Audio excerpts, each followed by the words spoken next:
Hello, here Diego Forte again. A few days ago, I made a video talking about how to choose a research topic. I developed two kinds of criteria, those of form and those of content. Today, I would like to go again on these two kinds of criteria because I've been thinking that there's a small few issues that could help someone in the process of choosing a research topic for a thesis or for whatever you're doing. In the previous video, when I talked about form criteria, I mentioned that our subject must be small, defined, and well-bounded. This means that we have to cut everything that's not useful as much as we can. What I think is something that can help anyone in this process of selecting a subject is something that personally helps me, not just with my first project, but with every single project I face nowadays. The first thing you must consider, and not everyone tells this to you, is that this is not the only, this must not be the only research you're going to do in your life. So when you are choosing a topic for your first research, you want to do everything. You want to include some elements from here, some elements from there, and make a very big research with a huge impact.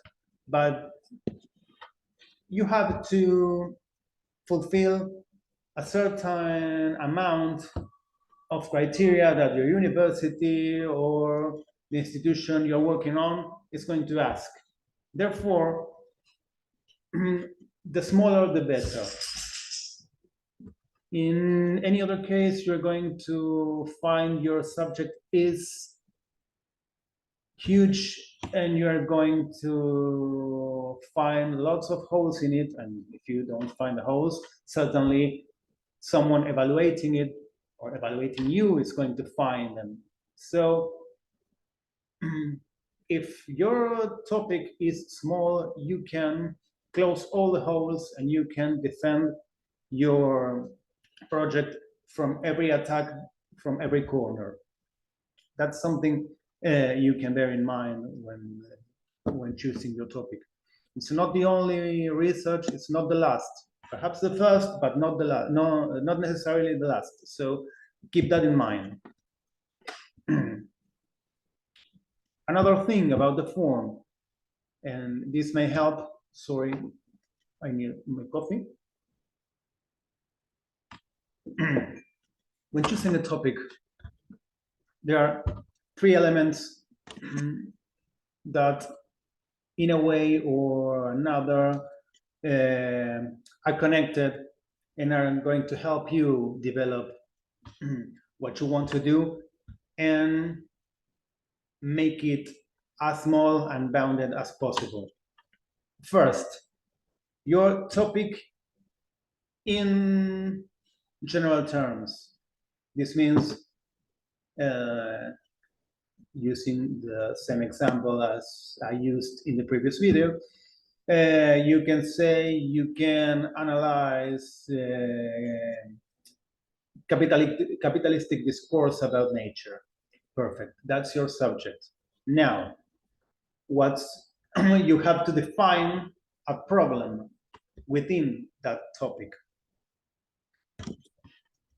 What could be your problem? You have a topic that's, as I said, capitalistic discourses about nature. So you can select, as for example, how a particular mass media talk about nature, how a politician in his or her discourses talks about nature, that's going to close your range a little more. So we have the topic, we have the problem of research, and now the other thing that's going to close even more your range is your theoretical framework. If you are talking, for example, from ecolinguistics, in a field like this, you're talking about, you are working on discourses, you are working on discourses about nature.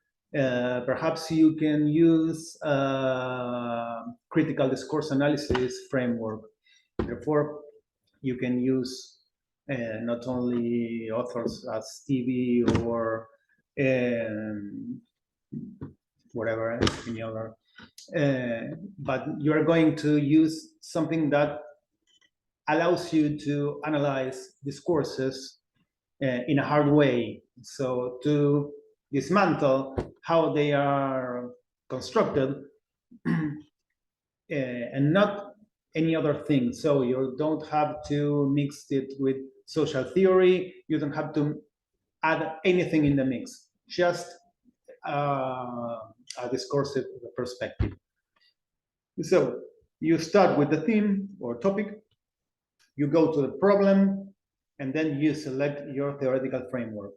That's going to give you a very small and bounded topic for research. That regarding the form criteria. But I had talked in the other video about content. And among other things, I talk about something we can call the politics of the content. What contents can be, or in other words, what topics are going to be acceptable in your university or your institution. As I said in the previous video, several topics are going to fall out of the range of the university. Perhaps they are not topics studied there, or most important, perhaps they are not researchers that work on that field in your institution, and that can be an issue for your work. So what I can recommend about this, and I have had troubles myself with these kind of situations, how I fix it? Well, you have several choices. You can pick up another university. You can go and look for supervisors in other universities, or people that is expert and don't work in the university, but that depends on the politics of your university and your PhD program. In some programs, universities allow you to invite foreign researchers, in other programs don't.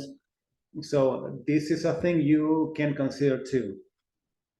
But as I said before, what I recommend, first, if you want to make your life easier, look for topics that have been worked in your university, that your university has supervisors that know the field and the topic. I'm not saying you have to find someone that have worked exactly the same you're working, because that's not the idea of a PhD. The idea is that you, as a researcher, are the person that knows better than anyone around you the topic. That's the real deal with the PhD. But adopting again the same example, if you are going to work with capitalistic discourses about nature, from a discursive analysis perspective, would be great to have a supervisor coming from ecolinguistics or discourse analysis. You can have a supervisor perhaps that comes from sociology or anthropology, that knows a theme, knows a topic, and can help you. But in my experience, at a certain point, you are going to think he or she is not completely understand what you're saying or what you're going, and that's going to make your research more difficult. So my advice is at least look for someone that knows the topic, knows what you're doing. Not much. I think it's not that important that your supervisor knows completely your framework. That's fixable, but your topic of research must be well known by your supervisor. But that's my opinion.